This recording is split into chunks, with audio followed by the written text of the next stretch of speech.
साथियों नमस्कार, आदाब, सत श्री अकाल। आप सभी का पुनः स्वागत है हमारे YouTube channel Aryan educational life पर। आज हम आप लोग को बताने वाले हैं भारत के एक महान क्रांतिकारी जिन्होंने अद्वितीय योगदान दिए भारत को स्वतंत्रता दिलाने में, जिनका नाम है, आप सभी लोग जानते होंगे। इनके नाम से रूबरू करवाना थोड़ा उचित नहीं होगा, सभी इनके नाम से आप लोग रूबरू होंगे, भगत सिंह। आज हम इनके जीवन के बारे में वो अनकही अनसुलझी कहानी जानेंगे जो 90% आदमी भगत सिंह के बारे में नहीं जानते होंगे। भगत सिंह का नाम सुनते मात्र में नाम आपके माइंड में बन जाता होगा क्रांतिकारी, लेकिन क्रांतिकारी से बढ़कर ये बहुत ही अच्छे अपने जीवन में और भी चीज़ में थे, उसके बारे में भी आज हम लोग जानेंगे। तो चलिए भगत सिंह के बारे में शुरू करते हैं। तो सबसे पहले हम लोग जानेंगे भगत सिंह का जन्म। भगत सिंह का जन्म कब हुआ था? 28 सितंबर 1907 ईस्वी को। 28 सितंबर 1907 ईस्वी को पंजाब में हुआ था। कहाँ हुआ था? पंजाब में हुआ था। इनके पिता का नाम क्या था? किशन सिंह। ये सब थोड़ा मोड़ा आप लोग नाम जान लीजिए, ठीक रहेगा। इनके चाचा जो थे, इनके चाचा से ही ये इंस्पायर थे, और इनके चाचा बहुत बड़े स्वतंत्रता सेनानी थे, उन्हीं से ये क्या हुए थे? इंस्पायर हुए थे। इनकी माता का नाम था विद्यावती कौर। इनके माता का नाम क्या था? विद्यावती कौर। इनका जन्म कब हुआ बाबू? 1907। शुरुआत में जो है ये कहाँ गए थे पढ़ने के लिए? Lahore national college. कहाँ गए थे? Lahore national college. Lahore national college किनके द्वारा स्थापित किया गया था? लाला लाजपत राय। किनके द्वारा? लाला लाजपत राय। लाल बाल पाल, जिनके नाम से आप लोग जानते होंगे, लाल बाल पाल। लाला लाजपत राय, बाल गंगाधर तिलक और विचंद्र, तीन वो नाम जो है जानते होंगे आप लोग। लाला लाजपत राय उसी में से जो है क्या किए थे? ये लाहौर नेशनल कॉलेज का स्थापना किए थे, और इसी में जो है कौन आते थे पढ़ने के लिए? भगत सिंह। और ये मात्र कम उम्र में ही 12 से 13 साल की उम्र में बहुत बड़े बड़े किताब पढ़कर और बहुत बड़े दार्शनिक बन चुके थे। एक तरह से समझिए, बहुत दर्शन का ज्ञान इनके पास था। और ये बहुत कम उम्र में, बहुत मतलब जितना कम उम्र में ये बड़े बड़े आदमी की तरह सोच पाते थे, उतना सोचना हम लोगों के बस की बात नहीं है। इनका उम्र, अब आप ये सोचिए ना, 1907 में इनका जन्म हुआ, अब मात्र 1931 में इनको फांसी पर चढ़ा दिया गया। कितना उम्र बचा हुआ है इनका? 24 साल। मात्र 24 साल में ये मर गए। अब सोचिए, मात्र 24 साल में इतना बड़ा बड़ा काम किए देश के लिए, तो बहुत बड़े सोच थे, बहुत बड़े दार्शनिक थे। ये बात आप लोग को नहीं पता होगा। ये मतलब कि 12-13 साल के उम्र में ही जो है कॉलेज जाते थे, लाहौर नेशनल कॉलेज जाते थे। यहाँ पे बहुत बड़े बड़े किताब पढ़ते थे, लाइब्रेरी में भर भर दिन बैठे रहते थे, पढ़ते थे। और इनके जीवन में एक घटना हुआ, कब? थोड़ा सा हम आपको बताएंगे। 1919 का जलियांवाला बाग का हत्याकांड हो गया। 1919 में क्या हो गया? जलियांवाला बाग का हत्याकांड। मात्र ये 12 साल के थे उस समय। कितने साल के थे बाबू? 12 साल के थे। 1919 में क्या हो गया? जलियांवाला बाग का हत्याकांड हो गया, जिसमें जनरल डायर का नाम आप लोग सुने होंगे। जलियांवाला बाग का हत्याकांड हो गया कब? 1919 में। इस समय ये मात्र 12 साल के थे। कितने साल के थे? 12 साल के थे। और जलियांवाला बाग हत्याकांड जो हुआ, इसमें जनरल डायर जो थे, ये जो है एक बाग में क्या किए? गोली चलवा दिए। इस पर हम लोग एक प्रोफेशनल वीडियो बना लेंगे जलियांवाला बाग हत्याकांड पर। लेकिन अब ये समझिए, जलियांवाला बाग हत्याकांड हुआ, उसमें जनरल डायर जो थे इस पे गोली चलवा दिए, और उसमें बहुत सारे निर्दोष लोगों पर नरसंहार किया गया। मतलब बहुत बड़ा नरसंहार था एक तरह से उस समय दुनिया में, कि आज तक ये बहुत बड़ा नरसंहार में गिना जाता है जलियांवाला बाग का हत्याकांड जनरल डायर के द्वारा। अब देखिए, यहीं पे जलियांवाला बाग हत्याकांड हो गया। यहाँ पे अंत में जब भगत सिंह गए वहां पर देखने के लिए, तो वहां पे बहुत सारे लोग मरे थे, बहुत सारे लोग लाश ढूंढ रहे थे, उठा उठा कर देख रहे थे। बहुत सारे आदमी चिन्ह नहीं पा रहे थे कि किसका लाश है, कौन है, नहीं है। वहां पे ये प्रण लिए, वहां से मिट्टी उठा करके लाए कि हम इसका बदला लेंगे और देश को आजाद दिलाएंगे। इनके जीवन में एक बहुत बड़ा मोड़ आया, कब? जलियांवाला बाग हत्याकांड 1919 में। तो यहीं पे जो है भगत सिंह प्रण लेते हैं कि हम देश के लिए अब जीवन अपना कुर्बान करेंगे और देश को आज़ादी दिलाएंगे, और यहाँ से मिट्टी उठाकर घर लाए और रखे भी। उसके बाद एक और जीवन में मोड़ आया, और इसी घटना से प्रेरित होकर, इससे पहले महात्मा गांधी भी अंग्रेज को उतना ज़्यादा अंग्रेज को उतना ज़्यादा मतलब डायरेक्ट फेस नहीं करते थे। लेकिन इसके बाद 1920 में डायरेक्ट महात्मा गांधी ने क्या चला दिया? असहयोग आंदोलन। क्या चला दिया बाबू लोग? असहयोग आंदोलन। मतलब कि डायरेक्ट हमको क्या करना है? Non cooperative movement. हमको अंग्रेज को क्या करना है? सहयोग नहीं करना है।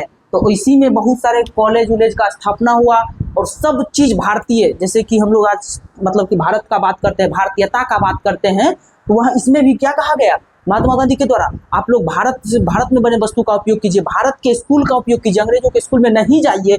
यहाँ से बहुत सारे नेशनल कॉलेज का स्थापना हुआ, भारत में खाकी वर्दी, जैसे कि उस समय जो महात्मा गांधी खाकी चला करके कपड़ा बुनते थे, उस सब का यहाँ पे भारतीयता का यूज हुआ।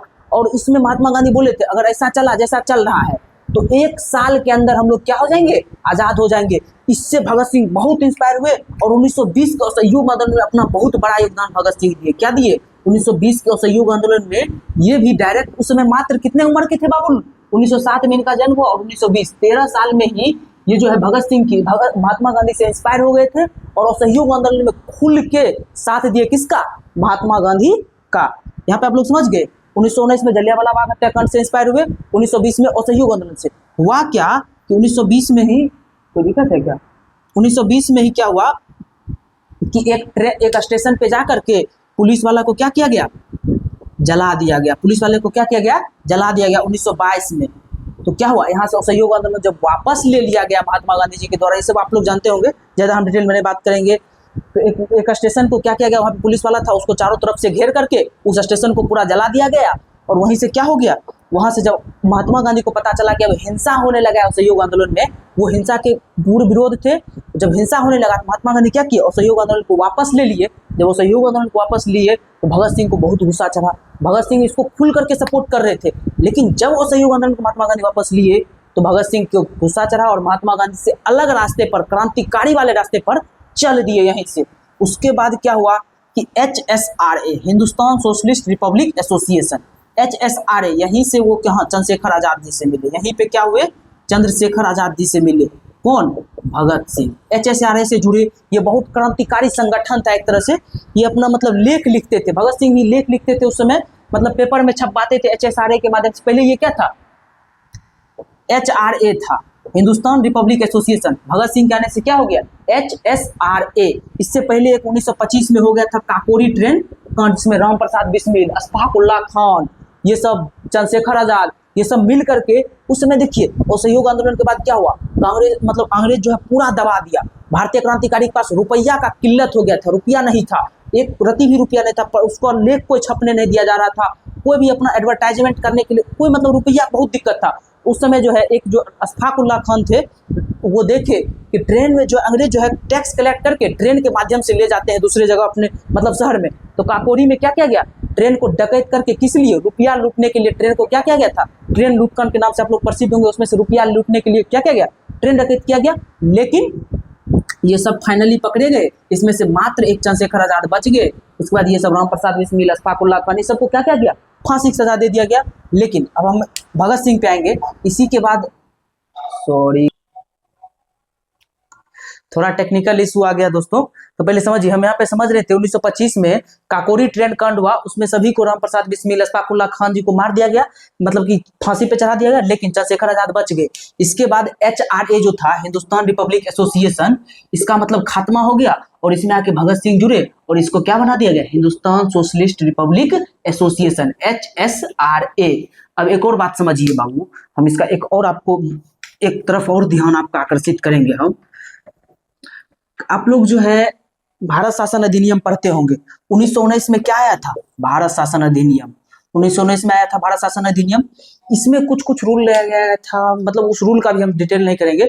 इसमें सिख मतलब कि और भी क्षेत्र में क्या गया था, विकेंद्रीकृत किया गया था वोट देने के अधिकार को, और इस पर बहुत सारा रूल लाया गया था। लेकिन इसी को मतलब निरीक्षण करने के लिए, इसका क्या इम्पैक्ट पड़ा, इसी को निरीक्षण करने के लिए 1927 में बाबू क्या आया था, साइमन कमीशन। क्या आया था, साइमन कमीशन। इसी का निरीक्षण के लिए क्या आया था, साइमन कमीशन। अब देखो बाबू, ये आया था भारतीय लोगों का निरीक्षण करने के लिए कि भारतीयों पर इसका क्या इम्पैक्ट पड़ा, लेकिन इसमें एक भी इंडियन आदमी नहीं था। इस कमीशन में एक भी भारतीय नहीं था, सब क्या था, अंग्रेज था।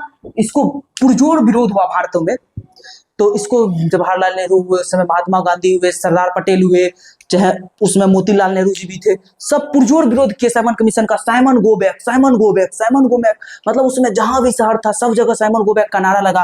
तो पंजाब में जो है लाहौर में कौन कर रहे थे उस समय नेतृत्व, लाला लाजपत राय। कौन कर रहे थे, लाला लाजपत राय। लाला लाजपत राय कर रहे थे लाहौर में किसका, साइमन कमीशन का विरोध कर रहे थे लाला लाजपत राय।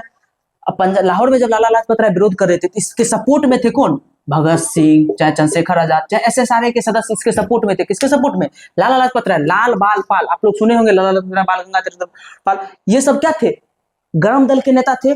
और गरम दल में ही आप लोग भगत सिंह, चंद्रशेखर आजाद, सबको लेकर चल सकते हैं। ये सब गरम दल के मतलब गर्मी के नेता थे। तो ये सब इनको सपोर्ट कर रहे थे लाहौर में। लाला लाजपत राय को क्या हुआ, और यहाँ के जो गवर्नर, मतलब कि सॉरी गवर्नर कहते, कमिश्नर जो थे, कमिश्नर कहाँ, लाहौर का, वो थे कौन, ये एस्कॉट थे। पूरा नाम नहीं, एस्कॉट सिर्फ याद रखिए। कौन थे, एस्कॉट। ये क्या किए, डायरेक्ट लाठी चार्ज का ऐलान कर दिए। अब लाठी चार्ज का ऐलान किए तो सबको मार पीट कर, जैसे आज भी देखिएगा ना बाबू लोग, कोई भी प्रोटेस्ट होता है तो पुलिस को लाठी चार्ज का आदेश मिल जाता है। कमिश्नर उस समय का एस्कॉट थे, यहाँ का, लाहौर का। ये क्या किए, लाठी चार्ज का ऑर्डर दे दिया। अब लाठी चार्ज का ऑर्डर मिलते ही सबको इतना मार पीट कर भगा दिया गया। लेकिन लाला लाजपत राय को जानबूझ कर इतना मार मारा गया, बेत आप लोग सुने होंगे, बेत, इतना बेत मारा गया कि वो इतना बेहोश हो गए कि बाद में तुरंत मर गए। तो अब सब लोग, ये भगत सिंह, चंद्रशेखर आजाद, ये सब क्या किए, तुरंत इमीडिएटली मतलब कुछ दिन बाद ही एक मीटिंग बुलाया गया, जिसका अध्यक्षता कौन किए, दुर्गा भाभी। कौन किए थे, दुर्गा भाभी। ये सब अंडरग्राउंड मीटिंग किए, दुर्गा भाभी। इसी में कौन कौन थे, भगत सिंह थे, दुर्गा भाभी थे, राजगुरु थे, सुखदेव थे, ये सब थे, जय गोपाल भी थे, और चंद्रशेखर आजाद जी भी थे। ये सब थे इस ग्रुप में, और इसका अध्यक्ष हुआ। और इसको बोला गया, इसमें मतलब फैसला निकला कि हम लोग लाला लाजपत राय की मृत्यु का क्या करेंगे, बदला लेंगे। क्या करेंगे, बदला लेंगे। बदला कैसे लेंगे, जो कमिश्नर थे एस्कॉट, अभी नाम तुरंत हम बताए थे, एस्कॉट, इसका क्या करेगा, इसका मृत्यु, मौत के घाट उतार देगा। और क्या करेंगे, लाला लाजपत राय की मृत्यु का बदला लेंगे।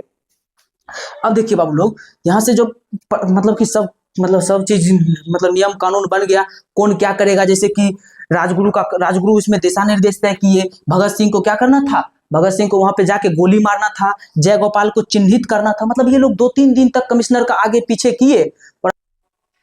सॉरी गाइस, क्षमा चाहेंगे, आज बार टेक्निकल इशू आ जा रहा है। देखिए, हम बता रहे थे कि ये लोग जब लाला लाजपत राय की मृत्यु हो गया, उसके बाद गुप्त मीटिंग किए, अपने मतलब घर में जाके कहीं भी छिप के गुप्त मीटिंग किए, और उसमें योजना तैयार हुआ। क्या, राजगुरु योजना तैयार किए। सुखदेव रणनीतिकार थे।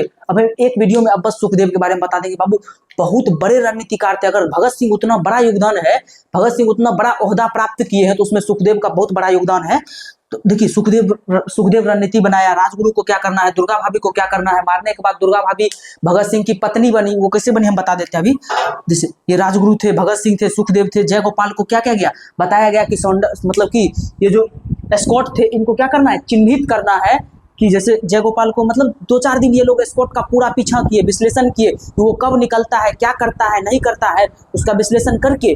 और जय गोपाल को बोल दिया गया कि तुम चिन्हित करेगा। चंद्रशेखर आजाद उधर पीछे से थे, सपोर्ट कर रहे थे, और भगत सिंह को गोली मारना था। भगत सिंह जखनी गोली मारते, चंद्रशेखर आजाद उसको लेकर दोनों को निकल जाते। चंद्रशेखर आजाद साइकिल से थे उस समय। अब देखिए हुआ क्या, जैसे जय गोपाल को चिन्हित करने के लिए दिया गया। जय गोपाल देखा कि मतलब कि जैसे असेंबली कमिश्नर ऑफिस था, ऑफिस से निकल रहा है, लेकिन एस्कॉट का इतना नसीब बढ़िया था कि उस समय इसकी बेटी इंग्लैंड से आ रही थी। ये एयरपोर्ट चल गया अपना बेटी को लेने के लिए, और इसके जगह पे जो लेफ्टिनेंट, जो मतलब इसका मतलब इसके नीचे जो अधिकारी था, वो समझिए निकला। अब जय गोपाल चिन्हने में गलती कर दिया। जय गोपाल क्या चिन्हने में गलती कर दिया, और जय गोपाल एक तरह से मतलब जो इशारा था, सिक्योरिटी जो भी इशारा दिया गया था, वो इशारा कर दिया, और भगत सिंह एकाएक आया, गोली मार दिया। वो कौन था, सैंडर्स था। किसको गोली मार दिया गया, सैंडर्स को। किसको गोली मार दिया गया, सैंडर्स को। भगत सिंह गोली मारा। एक जो कांस्टेबल था भगत सिंह का पीछा कर रहा था, लेकिन चंद्रशेखर आजाद भगत सिंह को लेकर निकल लिए, और कांस्टेबल उसका पीछा कर रहा था। चंद्रशेखर आजाद बोल दिया, हमको किसी भारतीय को नहीं मारना है, आप पीछे हट जाइए, हम आपको नहीं मारेंगे। लेकिन वो कांस्टेबल नहीं माना, वो पीछा करता रहा, और चंद्रशेखर आजाद अंतिम में उसको मार करके निकल लिए। अब बाबू लोग, जब सैंडर्स का हत्या हो गया, पूरे अंग्रेज समाज में खौफ मच गया कि ये लोग मार रहे हैं, ये कर देंगे, वो कर देंगे। अब पूरे अंग्रेज आंख बबूला की तरह पूरे शहर में खोज रहा है कि लाहौर से इसको नहीं निकलने देना है। लेकिन हम आपको बोले, सुखदेव इतना बड़ा रणनीतिकार थे, वो पहले ही योजना बना लिए थे कि हमको लाहौर से मार करके लाहौर से कैसे निकलना है। अब देखो, दुर्गा भाभी को क्या किया गया, दुर्गा भाभी क्या हुए, इस भगत सिंह का पत्नी बने। दुर्गा भाभी भगत सिंह का पत्नी बने, और भगत सिंह एकदम अंग्रेज वाला कोट उट पहन करके जैसे लग रहा था कि कोई मतलब बड़े अधिकारी है वैसे बन गए। और दोनों क्या किए, ट्रेन पर, अब बहुत बड़ा छानबीन चल रहा था उस समय, लेकिन स्टेशन पर गए और चुपचाप निकल लिए वहाँ से। कहाँ? बनारस। वहाँ से कहाँ निकल लिए? बनारस। उसके बाद धीरे धीरे दूसरे जगह चल गए। अब लाहौर से निकल गए, इतना बड़ा कांड हो गया, लेकिन अंग्रेज तो चुप बैठने वाला था नहीं। धीरे धीरे धीरे धीरे अब धीरे धीरे वो लोग बहुत खोजबीन किया, लेकिन भगत सिंह, राजगुरु, सुखदेव सब निकल लिए वहाँ से, चंद्रशेखर आज़ाद भी निकल लिए। लेकिन उसके बाद हुआ क्या कि अब देखिए उतना बड़ा इम्पैक्ट नहीं पड़ा था, उतना बड़ा पूरे भारत में मतलब इसका इम्पैक्ट अंग्रेज नहीं पड़ने दिया। अब ये लोग चाह रहे थे कि हम कुछ ऐसा करें जिससे कि पूरे भारत पर हमारा इम्पैक्ट पड़े और पूरे भारत के लोग जो है देश के लिए, आज़ादी के लिए एकदम उद्विग्न हो जाए। ऐसा करना चाह रहे थे कौन? भगत सिंह। अब भगत सिंह के मन में आया कि कुछ ऐसा करना पड़ेगा। बहुत सोच मंथन किए, बहुत विचार किए, सब मिलकर, जितने क्रांतिकारी थे चुपचाप छोड़ी छिपे सब मतलब मंथन कर रहे थे कि क्या करना चाहिए। उसी बीच असेंबली में कुछ मतलब बात पर चर्चा होने वाला था शायद, हाँ मतलब कि जैसे 1929 में कुछ 1935 में जो है मतलब भारत शासन अधिनियम आएगा, उसी पर कुछ चर्चा होने वाला था। तो उसी के विरोध में क्या किए असेंबली में, अब भगत सिंह बोले कि असेंबली में हम लोग बम फोड़ेंगे। अब इस बात से राजगुरु बोले हम फोड़ेंगे, सुखदेव बोले हम फोड़ेंगे। मतलब अंतिम में सब निर्णय हुआ, भगत सिंह के साथ कौन जाएगा? बटुकेश्वर दत्त। भगत सिंह और बटुकेश्वर दत्त, अंतिम में निर्णय फैसला हुआ। चंद्रशेखर आज़ाद बोल रहे थे कि हम ही जाएंगे, लेकिन भगत सिंह बोले आप नहीं जाइए, आपको देश की जरूरत है। मतलब सब बहुत बड़े क्रांतिकारी थे उस समय, आप समझ सकते हैं। भगत सिंह और बटुकेश्वर दत्त के साथ गए और गए तो मतलब कि असेंबली में चर्चा हो रहा था, जहां देखे आदमी नहीं है वहीं पे जाके बम फोड़े और पर्चा फेंकने लगे। बहरों को जगाने के लिए आवाज की जरूरत होती है, वो खूब चिल्लाने लगे, इनकलाब जिंदाबाद का नारा लगाने लगे। और कांस्टेबल उनके सामने से डर रहा था जाने से, लेकिन वो खुद अपने आप को सरेंडर किए। वहां पे कांस्टेबल डर रहा था, लेकिन खुद उसको जाकर बोले कि हम नहीं मारेंगे तुमको, सरेंडर कर दिए। और उसके बाद ये वो क्या किया, जेल लेकर जाया गया। किसको? उसके बाद भगत सिंह, बटुकेश्वर दत्त को जेल ले जाया गया। उसके बाद धीरे धीरे सबको पकड़ के लाया गया, राजगुरु, सुखदेव। लेकिन चंद्रशेखर आजाद अलग भोग रहे थे, मतलब अलग जा रहे थे, मतलब वो इन लोग से अलग थे, वो नहीं पकड़े गए। चंद्रशेखर आजाद बाबू नहीं ही पकड़े जाते, लेकिन उसके साथ वाला एक आदमी जो है उसको अंग्रेज क्या किया, रुपया दे करके उसको बनवा लिया और एक पार्क में मार दिया गया। चंद्रशेखर आजाद, उनका संकल्प था कि हम आज़ाद ही रहें जब तक, मतलब ये आज़ाद अपना नाम में टाइटल लगाए, क्यों लगाए हैं इस चंद्रशेखर आजाद पर एक प्रॉपर वीडियो बना देंगे। इनका संकल्प था कि हम अंग्रेज के हाथों से कभी भी नहीं मरेंगे। और अंतिम में जब ये चारों तरफ अंग्रेज से घिर गए तो खुद अपना गोली निकाल करके खुद अपने आप को मार लिए। ऐसे थे हमारे चंद्रशेखर आजाद। चलिए हम भगत सिंह पे चलते हैं। देखिए भगत सिंह को जेल हो गया। अब जेल हुआ, जेल के बाहर भी बहुत सारे लोग।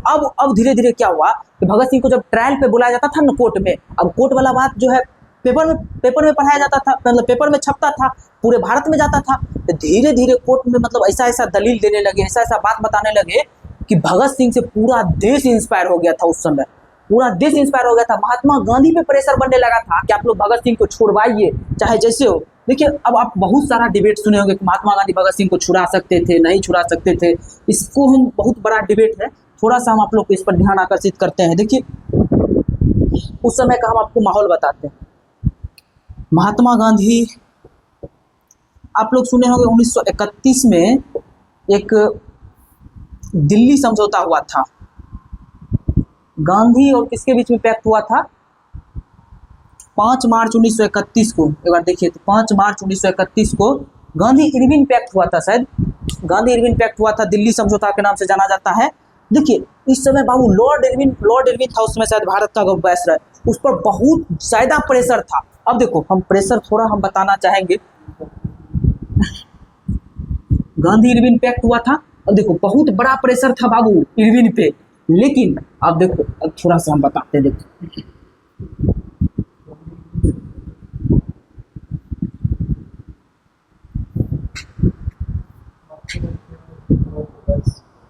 देखो 1931, यहाँ पे हम बैकग्राउंड में चलते हैं। 1931 के बैकग्राउंड में देखो 1927 में साइमन कमीशन आया।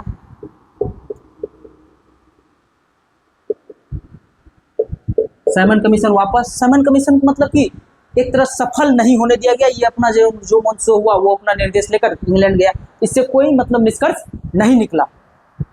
अब देखो 1931 में, जो 1931 में मतलब इंग्लैंड को प्रधानमंत्री कौन थे, नाम नहीं याद आ रहा है। इंग्लैंड के जो प्रधानमंत्री थे वो लॉर्ड जो है इरविन उस पर बहुत बड़ा प्रेशर डाले थे कि तुम कैसे भी करके, महात्मा गांधी उस समय जो है 1930 में सविनय अवज्ञा आंदोलन, आप लोग जानते होंगे 1930 में सविनय अवज्ञा आंदोलन, नमक सत्याग्रह, जो भी आप लोग कहिए, सविनय अवज्ञा आंदोलन 1930 में।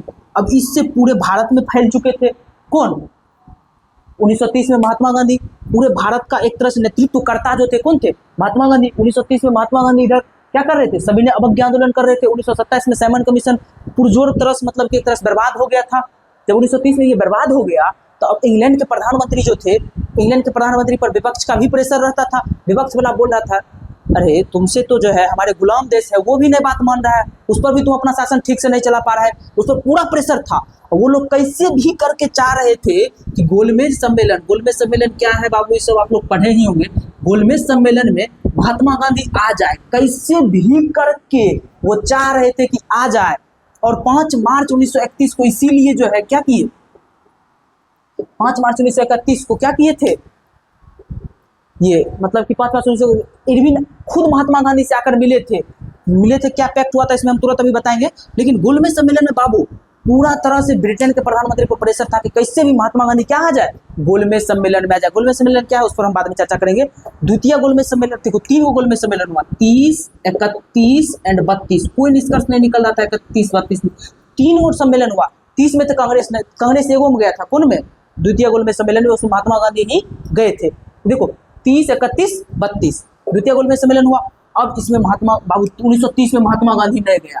अब महात्मा गांधी जब गोलमेज सम्मेलन में नहीं गए तो पूरा प्रेशर पड़ा किस पे, महात्मा लॉर्ड इरविन पे, कि भाई तुम अपना गुलाम देश के आदमी को नहीं मनवा पा रहा है बात। ब्रिटेन प्रधानमंत्री प्रेशर था तो 1931 में इसको कैसे भी करके गोलमेज सम्मेलन में लेके जाना था। उससे पहले लॉर्ड इरविन क्या किए, 5 मार्च 1931 को मिल लिए, किससे आके, महात्मा गांधी से। इसमें महात्मा गांधी अपना पक्ष रख दिए, जितने भी कैदी है उसको छोड़ दिया गया। अब यहीं पे देखिए 23 मार्च 1931 को महात्मा गांधी को भगत सिंह को फांसी हुआ, 23 मार्च 1931 को। यहीं 5 मार्च 1931 को मिले हैं लॉर्ड इरविन से। अब देखिए जब लॉर्ड इरविन से मिले तो अब लॉर्ड इरविन क्या बोले कि हम जितने भी कैदी है छोड़ देंगे। उसी में आगे में लगा दिए राजनीतिक कैदी जितने भी है उसको छोड़ देंगे। अब बाबू यहाँ समझो, यही खेला कर दिया।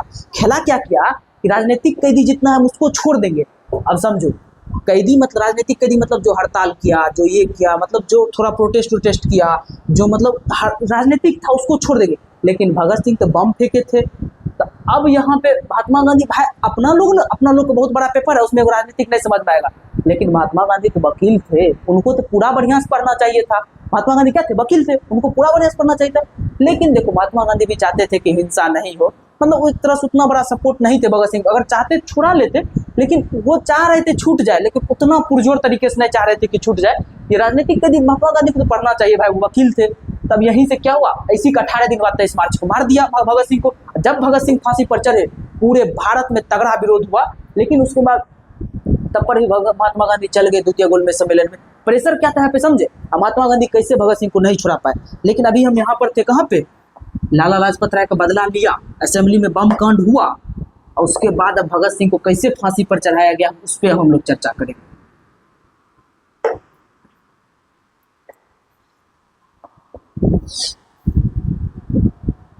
हाँ एक बात बताए ना, अच्छा हम बता देंगे, द्वितीय गोलमेज सम्मेलन का भी चर्चा करेंगे। तारतंत्र फकीर कहा था महात्मा गांधी को, सब हम बाद में बता देंगे। अभी हम भगत सिंह पे देखिए, भगत सिंह को लाला लाजपत राय का बदला लेना था। एक बार हम समराइज कर देते हैं। लाला लाजपत राय का बदला लेना था। लाला लाजपत राय का बदला लेने के लिए वो लोग एस्कॉर्ट को मारना चाह रहे थे, लेकिन गलती से जयगोपाल की गलती से सैंडर्स मर गया। सैंडर्स मरने के बाद वो लोग कैसे भी करके लाहौर छोड़कर निकल लिए। बनारस में जाकर धीरे धीरे अपने अंदरूनी किनारों से मतलब धीरे धीरे मतलब पता लगाए क्या करना है, जिससे हमको भारत में पूरा इम्पैक्ट डालना था, भारत के क्रांतिकारियों को जगाना था। तो एक तरह से क्या किए, वो असेंबली बम कांड किए। असेंबली में जब बम फेंके तो वहाँ पे कोई आदमी मरा नहीं, जहाँ नहीं आदमी था वहीं पे बम फेंके और खुद मतलब कि सिलेंडर किए और वहाँ पे नारा दिए कि बहरों को जगाने के लिए आवाज़ की जरूरत होती है और इनकलाब जिंदाबाद। उसके बाद ये सब हुआ, वो खुद पकड़ा गए। उसके बाद चंद्रशेखर आज़ाद की भी मौत हो गई। चंद्रशेखर आज़ाद बोले तुम बोलो था, भगत सिंह को बोले कि तुम बोलो था हम एक दिन तुमको जेल से निकाल करके भगा ले चल जाएंगे, लेकिन भगत सिंह बोले हम नहीं, हमको नहीं निकलना है। वो जेल के अंदर से ही कोर्ट में जो ट्रायल होता था उसके माध्यम से पूरे देश की जनता को एकजुट कर दिए, और उस समय देश की जनता में खून का लहर दौड़ाने वाले कौन थे, भगत सिंह दौड़ाए। उसके बाद इस पर जो है अंग्रेज सरकार लाहौर कॉन्स्पिरेसी केस के बारे में जानते होंगे, लाहौर षड्यंत्र केस। लाहौर षड्यंत्र केस, इसमें जो भगत सिंह को गवाही दिया कि हम ही देखे थे ये स्कॉट को मारा था, किसको, सैंडर्स को जो मारे थे, इसमें जो गवाह दे रहा था अंग्रेज, कुछ आदमी को रुपया देकर गवाह दिला रहा था। लेकिन भगत सिंह खुद बोले बाबू कोर्ट में कि हम जानते हैं कि ये हमको नहीं देखा है मारते हुए, लेकिन हम ही मारे हैं, खुद ऐसे बोले थे कि हम ही मारे हैं लेकिन ये हमको नहीं देखा है। इतना बड़े कलेजा वाले थे भगत सिंह, और खुद स्वतः चलते चलते, मतलब जेल में उस रात में क्या हुआ था, जब जेलर आए तो वो किताब पढ़ रहे थे, मतलब बहुत बड़ा डिटेल है लेकिन इस पर हम बचना चाहेंगे जाने से। जेलर आए जब किताब पढ़ रहे थे, लेनिनिज्म समाजवाद से बहुत बड़े प्रभावित थे। इनका कहना था कि क्रांति होना चाहिए, मगर क्रांति में सिर्फ जो हो हल्ला हो जाता है उससे ना, एक बड़ा सामाजिक परिवर्तन होना चाहिए। क्रांति मतलब कि जो आजकल क्रांति होता है जो थोड़ा मोड़ा परिवर्तन कर दे, वो नहीं, एक बहुत बड़े सामाजिक परिवर्तन होना चाहिए। लेनिन से बहुत बड़े प्रभावित थे। जब इनको जेल में अंतिम समय में जब इनको जेल से लाया गया फांसी पर, देखो बाबू, इनका डेट फिक्स हुआ था 24 मार्च को फांसी पर चढ़ाया जाएगा, लेकिन इतना बड़ा प्रेशर था अंग्रेजों पर, उसमें बहुत आदमी का झुंकार आ जाता, इसीलिए वो लोग 23 मार्च 1931 को रात में ही क्या किया, जल्दी आनन फानन में फांसी पर चढ़ा दिया गया। कब, 23 मार्च 1931 को, जब अंतिम में जेल से निकल रहे थे तो ये लेनिन का बुक पढ़ रहे थे, लेनिनिज्म, और उसी लेनिनिज्म के बारे में पढ़ रहे थे। इनको ये बोले भी हमको थोड़ा देर बुक पढ़ने दीजिए, उसके बाद हम चलेंगे। तो उसके बाद हुआ क्या कि धीरे धीरे इसको फांसी पर लाया गया। जब ये आ रहे थे रास्ता में तो बोल रहे थे, सरफरोशी की तमन्ना अब हमारे दिल में है, देखना है जोड़ कितना बाजुए कातिल में है। सरफरोशी की तमन्ना मतलब हमको सर उड़ाने की तमन्ना है दिल में, लेकिन कितना जोर है बाजुए कातिल में, कातिल के बाजू में कितना जोर है, अब हमको वो देखना है। और उसके बाद इंकलाब जिंदाबाद का नारा लगाते लगाते और देश के लिए एक बहुत बड़े हमारे क्रांतिकारी जिनसे हम सभी को सीखना चाहिए, वो फांसी पर चढ़ गए बाबू लोग। तो हम लोग आज भगत सिंह के बारे में जाने। भगत सिंह से हमको बहुत अच्छा चीज़ सीखने को मिलता है, और इसके लिए हम आप सभी का धन्यवाद कहेंगे कि जो आप लोग अंत तक वीडियो देखे। आप लोग वीडियो को लाइक शेयर एंड सब्सक्राइब कीजिए, इसी से हमको मोटिवेशन मिलेगा। जय हिंद, जय भारत।